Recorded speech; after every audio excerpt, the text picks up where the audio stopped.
Ako naman sa mata ng isang nanay.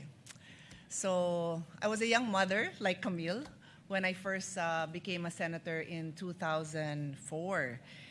And ang dami ko na rin natutunan, ang dami kong sakit ng ulo, ang dami kong joyful moments in my job. My two daughters who were then 5 and 9 are now grown-ups, and my son is now 16. So, I have come to believe that the true measure of progress is not in labels or statistics alone, but in whether our children are healthier, safer, better educated, and equipped with opportunities to succeed in this life, the life na tayo naman ang gumawa para sa kanila. A few weeks ago, the World Bank upgraded the Philippines to an upper middle income country. Paano ba ang visualization natin pag sinabing upper middle income country na tayo? Seriously, dear colleagues, indulge me, close your eyes, and imagine what that country looks like. So I had more time to think about it, so I don't have to close my eyes, but really I challenge you. Di ba ang naiisip natin, blue skies, parks, happy family, right? That's always the vision. Happy family, grandparents, everybody healthy, parents that can provide for their children, 3 meals on the table, kaya umuwi ni tatay o ni nanay ng matinong oras na hindi naubos yung panahon niya dun sa traffic na 4 na oras na hindi siya makasakay dahil maayos ang transportation system, o kung sa probinsya man sila nakatira, meron man lang, katulad ng sinabi ni Senator Alan, may tren man lang doon, may bus, kung ano man, pwedeng mag-enjoy ng weekend. May mga sidewalk, bike lanes, park.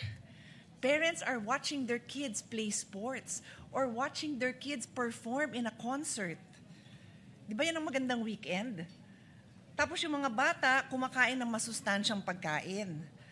At katulad ng sinabi ko, healthy ang parents and grandparents dahil meron din silang health system na madali nilang ma-access. At pag holiday, pwedeng may handa. At guess what? Pwedeng umuwi sa probinsya na hindi ubos ang sahod dahil hindi ganun kamahal ang airfare na katulad ng dinadanas natin ngayon. Pero napakahirap ipagmalaki at ipaliwanag na tayo ay isang upper middle income country kung hindi naman ito nararamdaman ng karamihan ng mga Pilipino. Ano nga ba ibig sabihin nito?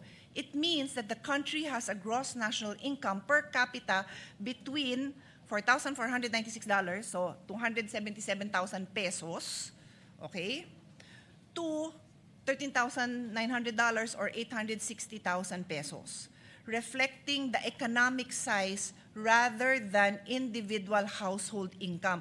So ito po ay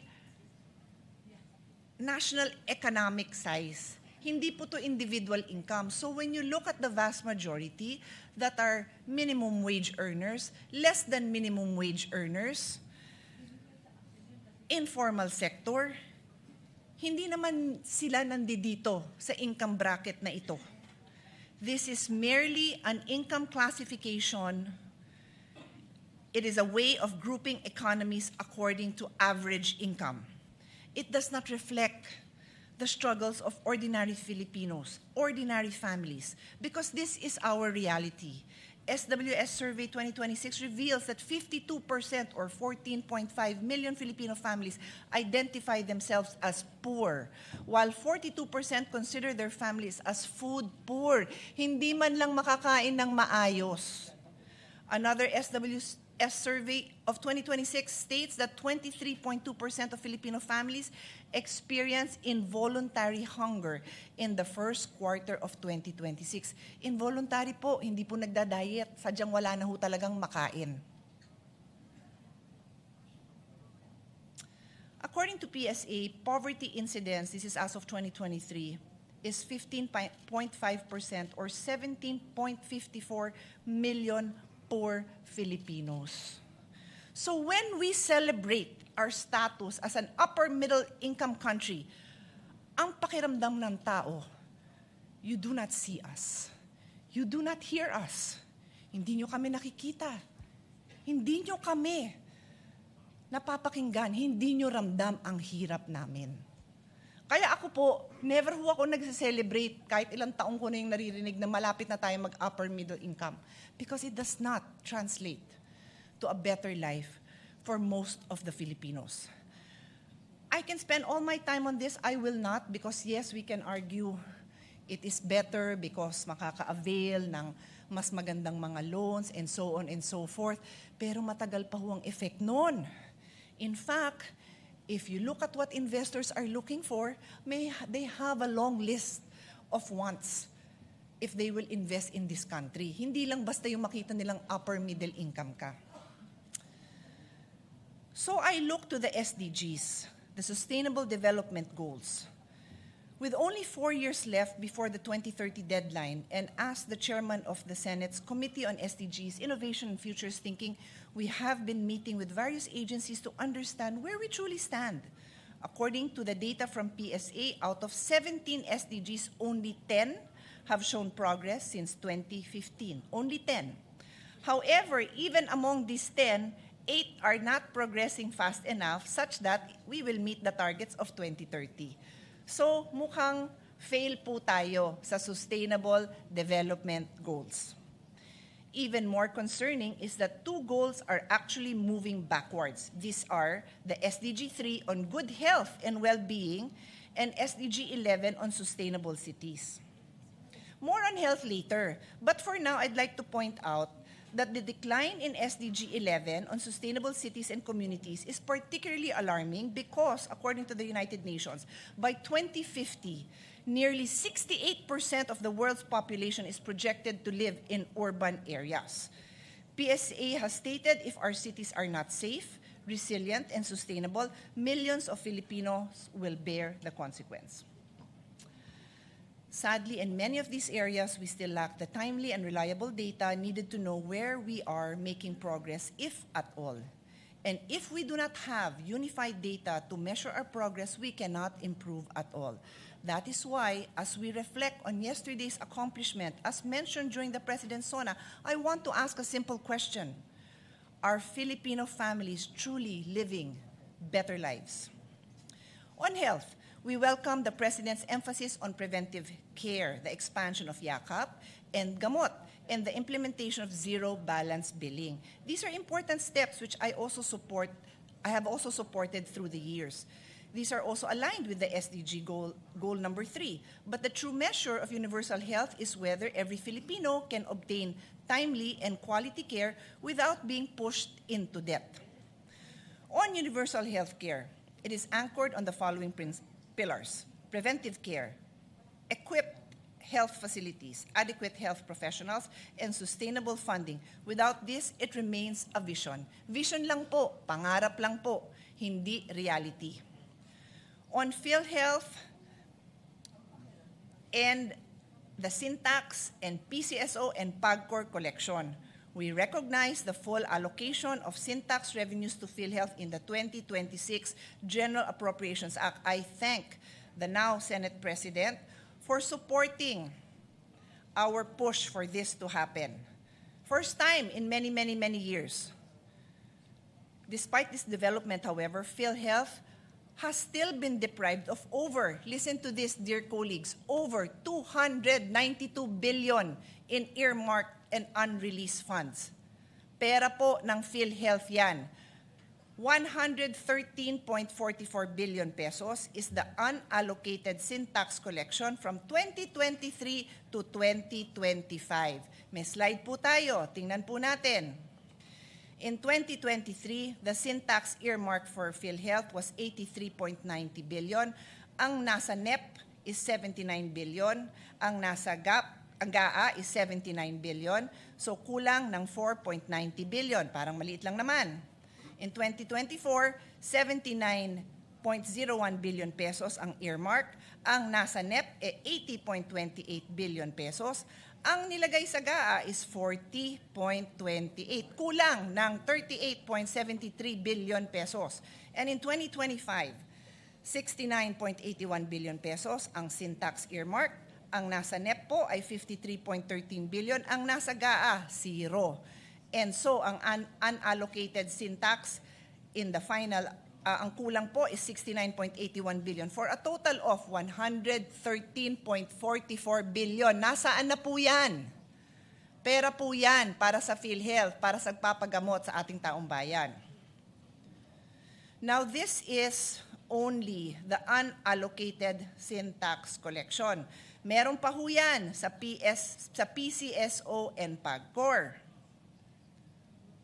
Ang sa PCSO and PAGCOR naman, ang PhilHealth share ay dapat 119.80 billion. Ang na-reflect sa GAA is 42.34 billion pesos. Ang kulang is 77.46. Na-release po ba yung 42? Kulang na nga ng halos kalahati. Hindi pa na-release. Zero ang na-release. Zero. Finally, yung sa unreleased appropriation, 2023 and 2024. Alam ko po ito, hindi po ako expert naman, hindi po ako nagme-memorize ng numbers, pero familiar po tayo dahil tayo po ang nag-defend ng budget ng health for these years. Ang unreleased appropriation, meaning na-appropriate na, nandyan naman nakalagay, 101.43 billion, never na-release. And that is why the total amount due is 292 billion pesos, almost 1/3 of a trillion. So nagtataka tayo, pinagmamalaki, 3 million ang nakinabang sa zero balance billing. Baka naman kung na-release to, baka naman 10 million ang nakinabang sa zero balance billing, hindi ho ba? Kailangan kompleto po ang figures natin kasi baka naman hindi nire-report sa presidente ang katotohanan, hindi ho fair yon. So if PhilHealth received the funds that are legally mandated to collect, they could have reduced out-of-pocket expenses of Filipino patients. Yung nilalabas sa bulsa ng Pilipino, nabawasan sana. Pwede rin ma-expand ang benefit packages dahil maraming package hindi covered. Malalaman mo na lang, ay hindi pala covered yung sakit ko. Ay yung ganito palang klase. Sorry, hindi kasama. At yun din pong premium subsidies for indirect contributors na laging kunukulang katulad ng mga indigent and senior citizens, makokompleto. So, out-of-pocket spending and zero balance billing. Access to healthcare must also include protection from financial hardship. In 2024, sabi, 42.7% of Filipino household pay 42.7% of the country's current health expenditure. So meaning, labas ng pocket nila yung 42.7% ng gastos. Ano ba yung standard? Well, WHO says to achieve universal health care, a country's citizens should only be paying around 15 to 25%. So ang goal is 15 to 25. Di naman zero. Siguro kung upper income na tayo, baka zero na. Pero ang goal lang naman is hanggang 50 to 25, 42 po tayo. So sobra-sobra pa ang ina-out of pocket ng kababayan natin. Siyempre, kung mahirap ka, wala ka talagang pangbayad. So, I'll take time to share this story. I've shared it before, but it is worth sharing again. There's this place that I frequent when I need to be inspired. It's called the Tuloy Foundation, where Father Rocky and his team take care of either orphan children or children who are in need of a safe home. Many of their children come from Mindanao, where their families, their villages are in conflict with the law. Anyway, and they also support street children. So there was 2 boys who were there, and the older boy, 2 brothers. The older brother was maybe 11 or 12, and his younger brother is probably 6. Duling yung kanyang kapatid. So, pinakilala sa akin ni Father Rocky, and then sabi ni Father Rocky, ayan, sabi ni Senator Pia, sasamahan ka daw niya para magpatingin, para yung mata mo magamot na. Tapos sabi nung kuya, hindi sumasagot. I would have thought na, yay, di ba? Parang maayos na yung paningin ng kapatid ko. Hindi sumasagot si kuya. So, I was like, ayaw mo ba? Hindi naman masakit. Tsaka okay yan. May bayad ho ba? Kasi wala akong pera eh. Imagine an 11-year-old. Immature in many ways, but mature enough to know wala silang pambayad. So, that is the state of the nation for many children, for many families. The President reported that the expansion of zero balance billing, which he said already benefited nearly 3 million patients, he mentioned that in his statement. That was already mentioned last year.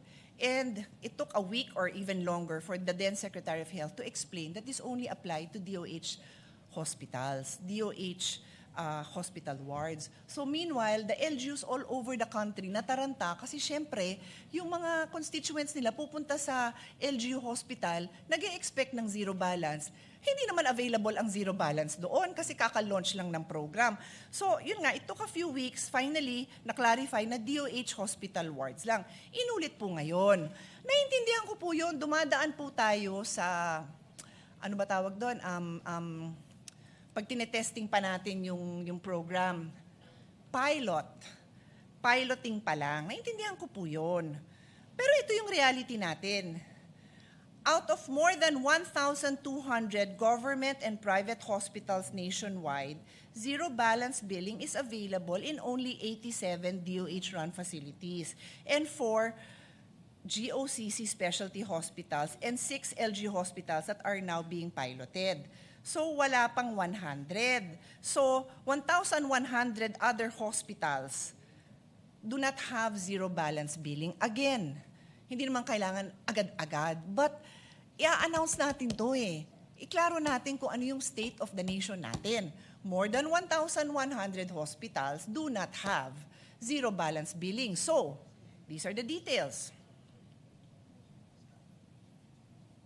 A vast majority of our country's healthcare capacity, including 346 LG-run hospitals and 864 private hospitals, do not have zero balance billing. So ang mga kababayan natin, pag yan ang napuntahan nyo, sorry po, wala pong ZBB doon. This narrow scope is further compounded by geographical imbalances. 40 out of the country's 82 provinces do not have a single DOH hospital. So, 40 provinces, walang DOH hospital doon. Eh di paano? Sasakay ka ng tricycle, kalabaw, jeepney, para pumunta sa kabilang probinsya para maghanap ng DOH hospital. That is the reality. Again, alam ko naman it takes time, pero we have to be honest about where we are.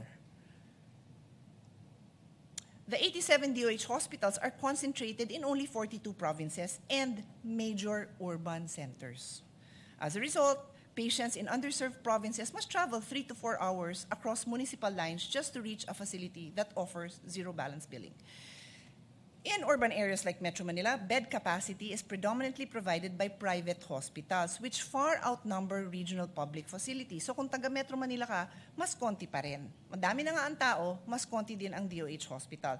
Coupled with low bed-to-patient ratios and chronic overcrowding, relying solely on 87 DOH facilities is simply not enough. As such, in the 2026 budget, we had to push for additional funding. Funding, additional, amendment, tawagin yung amendment, tawagin yung insertion, kahit ano pang gusto nyo itawag. Pinagmamalaki ko, na pinaglaban ko ang additional funding sinuport ng ating chairman, now Senate President, ang additional funding for ZBB, 3.3 billion operation of DOH hospitals in Metro Manila, another 6 billion operation of DOH regional hospitals and other health facilities, and 1 billion for DOH Universal Healthcare Fund for zero balance billing. Kasi yung pondo nun, kulang talaga. Okay, I move on to another topic. Human resource for health shortage. However, facilities cannot function without health professionals. The Philippines continues to face a serious shortage and unequal distribution of doctors, nurses, pharmacists, dentists, psychologists, and allied health workers, particularly in rural and underserved communities. WHO estimated a domestic shortfall of around 200,000 health workers, while approximately 1/3 of licensed Filipino health professionals are working abroad. Mag-aral dito, naghanap na ng ibang future sa ibang bansa. As a consequence, the Philippines has only 21.2 healthcare workers for every 10,000 people as of 2026, far below WHO's benchmark of 44.5 health workers for every 10,000. So more than kalahati yung kailangan, more than double yung kailangan isupport ng isang health worker sa recommended ratio.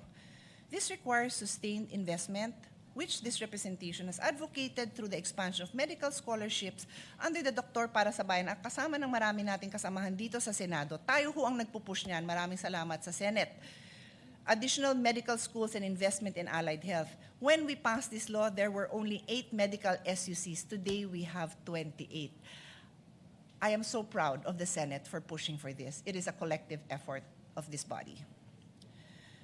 We have also been pushing for more science labs because kailangan ng doktor ng mga partners in healthcare. So lahat ng allied health, yan naman ang kailangan natin din pagtuunan ng pansin. Nabanggit ko na nga yun, may shortage tayo sa pharmacy, sa therapy, occupational therapists, physical therapists, sports, sa speech therapists, lahat po yun kulang na kulang. Lab technician, yung kumukuha lang ng blood test, kulang po yan all over the country. And this is a whole of government approach. We need SHED. We need the state universities. We need the higher education institutions to be a part of this because saan naman natin dadamputin itong mga professionals? We have to train them. We have to encourage them to enter into these professions. And then we have to make them realize that they have a bright future in this profession, in this country. So marami pa talagang kailangan gawin, kailangan po ma-address ito. And I end on this interesting note. Today, and I've seen this a couple of times, may mga vlog po akong nakita sa Instagram ng mga foreigners na magre-relocate na daw sa Philippines because mas maganda daw ang treatment and care for children with special needs sa Pilipinas. And this, the one I saw yesterday was from a foreigner who lives in the UK. Wow. Wow. And I think that is a tribute to our healthcare workers because alam ko naman na may shortage. Alam natin yan. So may mga foreigners na namamangha pa nga sa nagagawang trabaho ng mga health workers natin despite the fact that sila ay overworked and underpaid. So congratulations talaga sa mga health workers natin. Okay, I go to another example. I'll try to keep this short because you've all heard me talk about this. Wow! And I think that is a tribute to our healthcare workers because alam ko naman na may shortage. Alam natin yan. So may mga foreigners na namamangha pa nga sa nagagawang trabaho ng mga health workers natin despite the fact that sila ay overworked and underpaid. So congratulations talaga sa mga health workers natin. Okay, I go to another example. I'll try to keep this short because you've all heard me talk about this. The vape epidemic. Data from the Food and Nutrition Research Institute reveals the rapid growth of youth vaping from 2015 to 2023, which recorded an increase in e-cigarette use of 0.8%, meaning less than 1%, to, guess what? 39.9%. Practically 40%, almost half of the youth are now vaping. Something that never even existed 10 years ago. A focus group research conducted by the Institute for Global Tobacco Control at the Johns Hopkins Bloomberg School of Public Health finds a tidal wave of flavors from e-cigarette manufacturers have been embraced by Filipino youth since 2022. Not even 5 years ago, when the Philippine government lifted restrictions on e-cigarette flavors and lowered the legal purchasing age to 18. 21 years na nga po yun, dear colleagues. But this Congress, not this particular Congress, but the previous Congress, reduced the age to 18. Why? I do not know why. The US FDA, this is interesting, dear colleagues. I reported many times that the US FDA has rejected 55,000 flavors in the US because unhealthy yung flavors. I researched again. 1 million flavors na ang na-reject ng US FDA sa mga nag-a-apply na magbenta ng flavored e-cigarettes sa US. Ang Pilipinas, ilan ang na-reject? Sige nga, isipin natin. 1,000 applications kaya? 5,000? Ang ni-report is that they have rejected certain applications because of the flavor descriptors. Because it violates a provision in the law that we have na bawal mag-describe ng fruit flavors, bawal din mag-describe ng dessert flavors. So na-reject yun because of the way it was described, not the content of the vape. So good luck sa mga nagve-vape, sa mga magulang na pinapayagan nyo ang anak niyo nag-vape o hindi nyo alam na nagve-vape dahil hindi po tested yung mga products na yan. Pwedeng lason ang vini-vape ng mga anak natin dahil hanggang ngayon wala pang natitest. Dahil binigay ng Kongreso ang power din sa DTI na wala namang kakayanan ng DTI at hindi naman nag-aabala. For whose benefit? For the benefit of the vape manufacturing companies, many of whom are the same cigarette companies. That is the state of our nation. Vape promotional events using celebrities and endorsers and giveaways are still rampant and these are not allowed. Pero nangyayari pa rin. So I move on. Teenage pregnancy. I welcome the President's recognition of teenage pregnancy as an urgent national concern. When we fail to protect our youth from early pregnancy, we deprive them of a future. Napakahirap po ng problemang ito, Mr. President. And I intend to work with our colleagues who will be supporting clear measures on this. On sports, nako, napakasaya ko na nababanggit po ang sports. Aside from Kaloy Yulo, aside from Alex Ayala, nabanggit din po ang Philippine women's football team who made it to the World Cup 3 years ago and are going again next year. We're so proud. We're so proud. But it's not enough that we say that we are proud. We must invest in these young people. When does the investment happen? Not after they won, when they are training.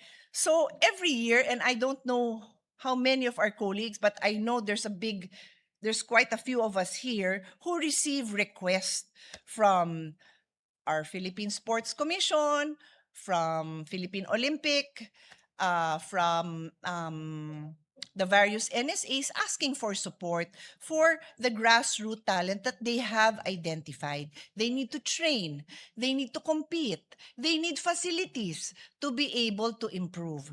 I am a true believer that sports can change life. And I want to take this opportunity to thank the families, the private sector, the LGUs, and the coaches behind the success of all these athletes.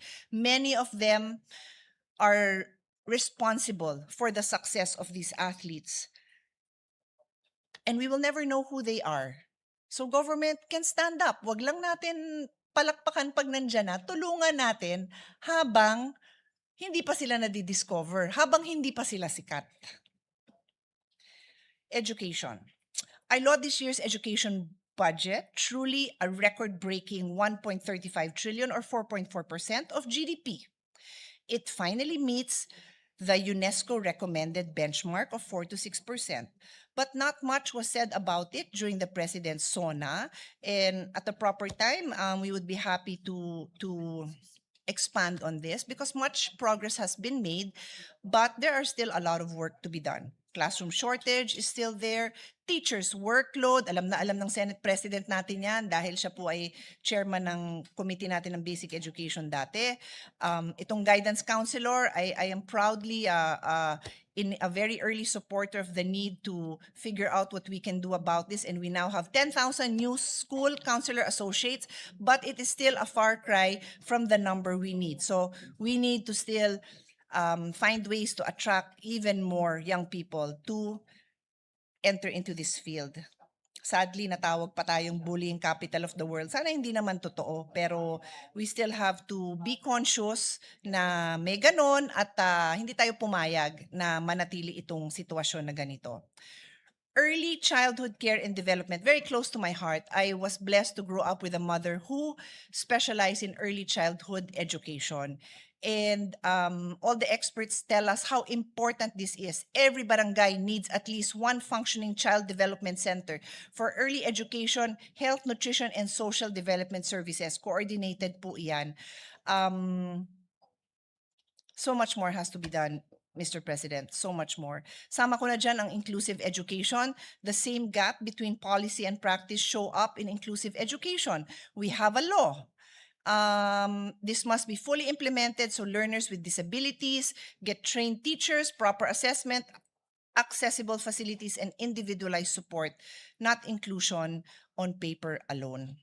This historic education budget is an important achievement, but it must now produce historic improvements in learning, measured by whether our children can read, understand, think critically, and build a future for themselves. So I think this is my last topic on energy, fiscal concern, and unpaid work. Energy and fiscal concern, Mr. President, I fully support energy security, particularly the natural gas discoveries at Malampay. I'm a big supporter of indigenous supplies. Kailangan po yun. And also na matanggal na po ang systems losses that are being charged to our consumers. Importante po yun. I also recognize administration's initiative to increase the annual personal income tax exemption. Mr. President, nahiring na po natin ito nung tayo ay chairman ng Committee on Ways and Means. Pwede na ho itong ituloy-tuloy para maging law na to para sa mga kababayan natin nagsisipag at nagtatrabaho. There will be a higher threshold now for tax exemption. We also support the exemptions for small businesses. There were specific measures mentioned, but perhaps we can even improve on that and provide more support. On unpaid care work, Mr. President, this is SDG 5 on gender equality. Let me remind everyone that in the world, not just in the Philippines, women contribute many hours of unpaid work. In the Philippines, the Philippine Institute for Development Studies says that on average, a Filipino woman spends 28 hours a week on unpaid care work. So para na siyang full-time employee sa family. Is that wrong? No, there's nothing wrong with that. It is an amazing job. It is my favorite job. But it is unpaid work. So for many women, wala na silang maibang mapagkakitaan kasi dito na nila binuhos yung oras nila. And then they are not even recognized as contributing to society. Hindi man lang nabibilang as part of GNP yung napakahirap na trabaho nila. In other societies, binabayaran yon. It's either ikaw ay child care provider for senior citizen, provider for somebody who's sick. But for women, most do not get paid for this work. This is something that is a worldwide problem, and maybe the Philippines can finally do something about it, Mr. President. So, I move on to another topic, water situation. I welcome the President's continued commitment to irrigation, water security, and disaster preparedness. On water security, this is a pressing issue. The DNR reported that about 40 million Filipinos still lack access to a reliable water supply. The PIDS reports that 12.4 million remain without safe water. In the hearing I had, not in this Congress but in the last Congress, ang layo pa natin, Mr. President. Ang layo pa natin. We must work double time on this issue, Mr. President. Now, the link to food security is also clear.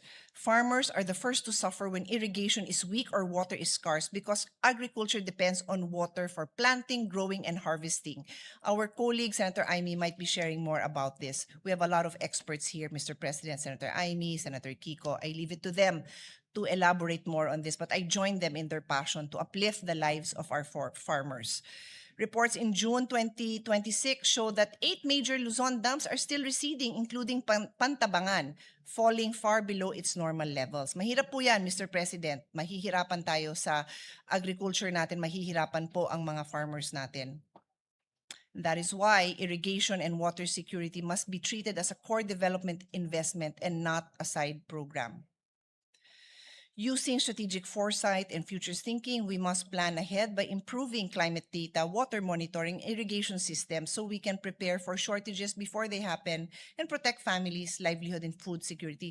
Sa ibang bansa nga, siguro yung sa mga upper income, middle income countries, talagang they rely po on foresight and futures thinking. They do. They use AI, they use technology to help forecast and to help their farmers. Di ko alam kung nagagawa po natin yon. Sana naman, for the one of the poorest sector in this country, dun tayo magbuhos ng atensyon sa kanila. In closing, it is my hope that by the time we begin the budget process, we will be able to provide all committee chairpersons with the detailed data and agency reports needed to guide their deliberation. Ito po yung mga SDG reports, yung mga indicators, so that our budget priorities are anchored not just on needs, but on measurable progress towards our SDG targets. Maraming salamat po.